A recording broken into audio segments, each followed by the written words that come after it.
एक भाई बहन की खुशी के लिए किस हद तक जा सकता है? क्या वह अपनी छत, अपनी पहचान, अपनी पूरी जिंदगी दांव पर लगा सकता है? और यदि लगा दे तो क्या एक बहन उस कुर्बानी का कर्ज चुका सकती है? यह कहानी है देव प्रकाश की, एक ऐसे भाई की जिसने अपनी छोटी बहन की डोली उठाने के लिए अपने सिर से बाप दादा की निशानी, अपने सिर की छत बेच दी और खुद सड़क पर आ गया। उसे क्या पता था कि विदाई के वक्त उसकी प्यारी बहन उसके हाथ में एक बंद लिफाफा दे देगी, जिसे खोलने के बाद उसकी दुनिया हमेशा के लिए हिल जाएगी। आखिर क्या था उस लिफाफे में? कौन सा राज छिपा था बहन के आंसू के पीछे? भाई बहन के इस पवित्र रिश्ते और त्याग की इस अनोखी दास्तान को नज़दीक से जानते हैं। कानपुर के एक पुराने मोहल्ले की एक परेशान गलियों में एक छोटा सा पुश्तैनी मकान था। यह मकान ईंट और गाड़े का ढांचा नहीं, बल्कि देव प्रकाश और रूपा के लिए उनके माता पिता की आखिरी निशानी थी। 4 साल पहले एक सड़क हादसे में माता पिता का साया उनके सिर से उठ गया। तब देव प्रकाश सिर्फ 25 साल का था और रूपा 20 साल की। उस दिन से देव प्रकाश ने रूपा के लिए माता और पिता की भूमिका निभाई थी।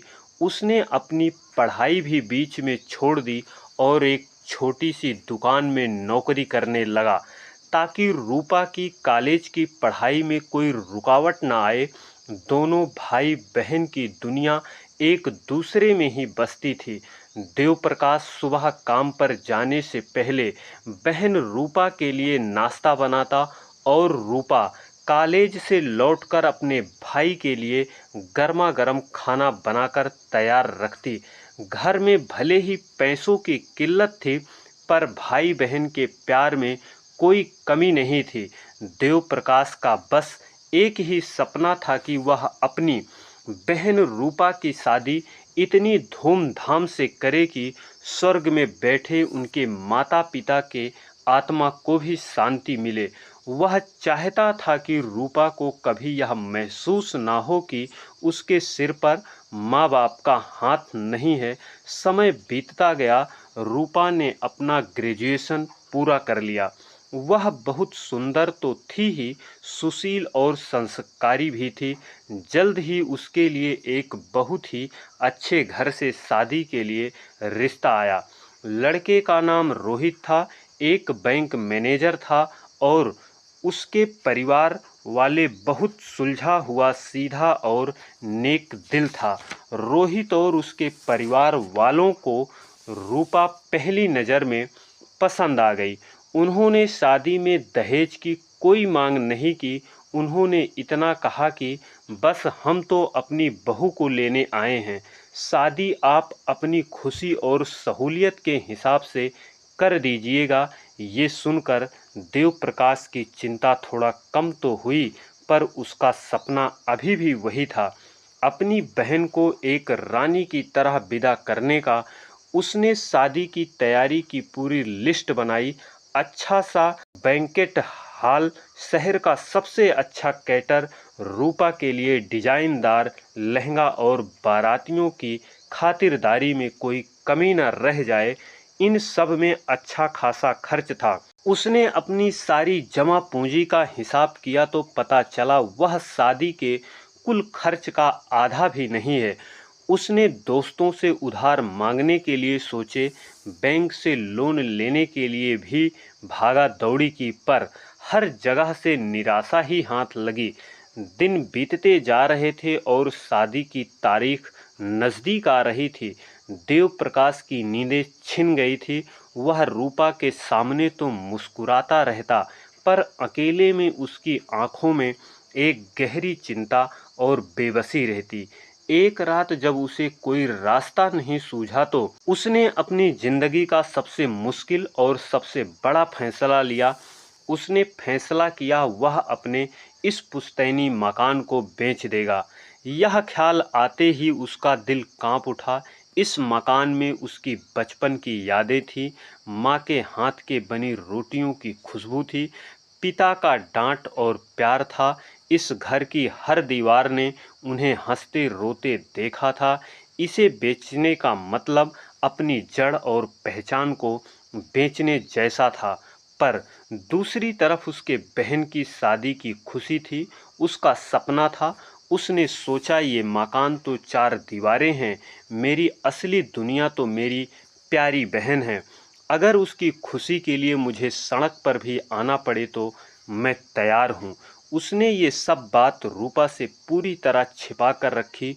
वह नहीं चाहता था कि उसकी बहन को जरा भी अंदाजा हो उसका भाई उसके लिए कितनी बड़ी कुर्बानी दे रहा है। अगले कुछ दिनों में देव प्रकाश ने एक प्रॉपर्टी डीलर से बात की और अपने उस पुश्तैनी मकान का सौदा तय कर दिया।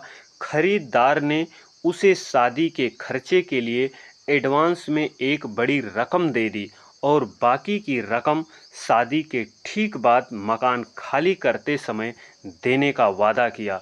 देव प्रकाश के हाथ में पैसे तो आ गए थे, लेकिन उसे ऐसे लग रहा था कि जैसे उसने अपनी आत्मा बेच दी हो। अब शादी की तैयारियां जोर शोर पर थी। देव प्रकाश ने अपनी बहन रूपा की शादी में कोई कसर नहीं छोड़ी।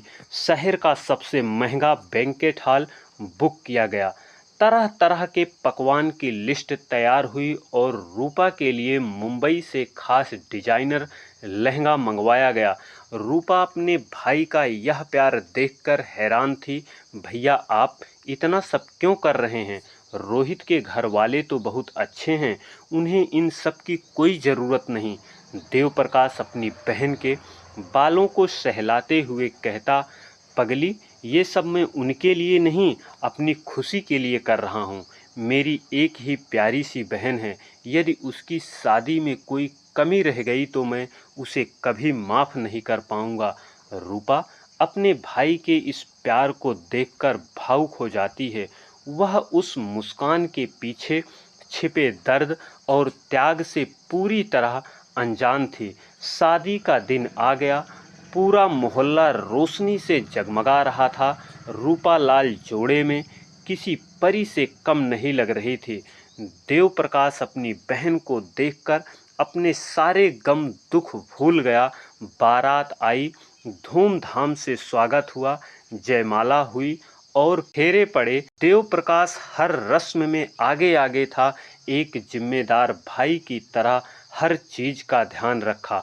उसके चेहरे पर एक सुकून भरी मुस्कान थी, पर उसके दिल में एक तूफान चल रहा था। वह बार बार अपने उस घर को देख रहा था जहाँ पर कुछ ही घंटों का मेहमान था। सुबह विदाई का समय आया। विदाई का समय किसी भाई के लिए सबसे मुश्किल समय होता है। रूपा अपने भाई के गले लगकर फूट फूट कर रो रही थी। भैया, अपना ख्याल रखना, मुझे छोड़कर आप अकेले कैसे रहोगे? देव प्रकाश का दिल भी रो रहा था, पर उसने अपने आंखों में आंसू नहीं आने दी। पगली, तू रो क्यों रही है? तुझे तो खुश होना चाहिए। देख, तुझे कितना अच्छा घर और परिवार मिला है, और मैं अकेला कहाँ हूँ। तेरी यादें तो हमेशा मेरे साथ रहेंगी। रोहित और माता पिता अभी देव प्रकाश के इस अपनेपन के जिम्मेदारी को देखकर प्रभावित थे। रोहित ने देव प्रकाश के कंधे पर हाथ रखा। देव प्रकाश जी, आप चिंता मत कीजिएगा, मैं रूपा को हमेशा खुश रखूँगा और आप जब चाहें उनसे मिलने आ सकते हैं। वो घर जितना रूपा का है उतना आपका भी। रूपा जब डोली पर बैठने के लिए आगे बढ़ी तो वह अचानक रुकी। वह वापस अपने भाई के पास आई। उसने अपने पर्स से एक बंद लिफाफा निकाला। भैया, ये आपके लिए है।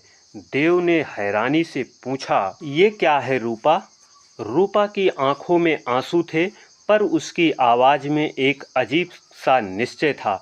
भैया, आप मुझसे वादा करो कि आप यह लिफाफा मेरे जाने के बाद ही खोलोगे, अकेले में।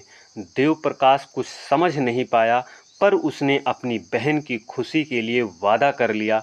रूपा ने वह लिफाफा उसके शर्ट की जेब में रख दिया, आखिरी बार अपने भाई के पैर छुए और डोली में बैठकर चली गई। बारात जा चुकी थी, सभी मेहमान भी विदा हो चुके थे। अब उस सूने घर में देव प्रकाश अकेला रह गया था। जैसे घर की हर चीज उसे काटने के लिए दौड़ रही थी। दीवारों पर लगी माँ बाप की तस्वीरें उसे घूर रही थी, जैसे पूछ रही हो कि बेटा, तूने ये क्या किया। देव प्रकाश के सब्र का बांध अब टूट चुका था। वह वहीं जमीन पर बैठकर बच्चों की तरह बिलख बिलख कर रोने लगा। आज वह अपनी बहन को विदा करके चुप तो था, पर अपना सब कुछ लुटाकर बेसहारा भी हो गया था। कुछ देर रोने के बाद उसे रूपा की दी हुई चिट्ठी का ख्याल आया। उसने कांपते हाथों से अपनी जेब से वह लिफाफा निकाला। उसे लगा शायद इसमें प्यारी बहन रूपा ने प्यार भरा खत लिखा होगा, या शायद शगुन के कुछ पैसे रखे होंगे। उसने धीरे से लिफाफे को खोला। अंदर एक खत था और उसके साथ थी एक चाबी, कुछ सरकारी कागजात। देव प्रकाश ने खत पढ़ना शुरू किया। मेरे प्यारे भैया, मुझे पता है जब आप यह खत पढ़ रहे होंगे तब मैं बहुत दूर जा चुकी होंगी। भैया, दूर मेरा सिर्फ शरीर गया है, मेरी आत्मा तो हमेशा आपके पास ही रहेगी। मुझे माफ़ कर देना भैया, मैंने आपसे एक बहुत बड़ा सच छिपाया। मैं जानती थी, हाँ भैया, मैं सब जानती थी कि आप मेरी शादी के लिए ये घर बेच रहे हैं। मैंने आपको उस प्रॉपर्टी डीलर से बात करते हुए सुन ली थी। मैं आपको रोकना चाहती थी, पर मैं ये भी जानती थी अगर मैं आपको रोकूंगी तो आप मेरी खुशी के लिए किसी और तरह की तकलीफ़ देंगे। भैया, आपने मुझे माँ बाप की कमी महसूस नहीं होने दी। मेरी पढ़ाई, मेरे सभी सपने, सब कुछ आपने मेरे लिए कुर्बान कर दिया, और आज मेरी खुशी के लिए आपने अपने सिर से छत भी छीन ली।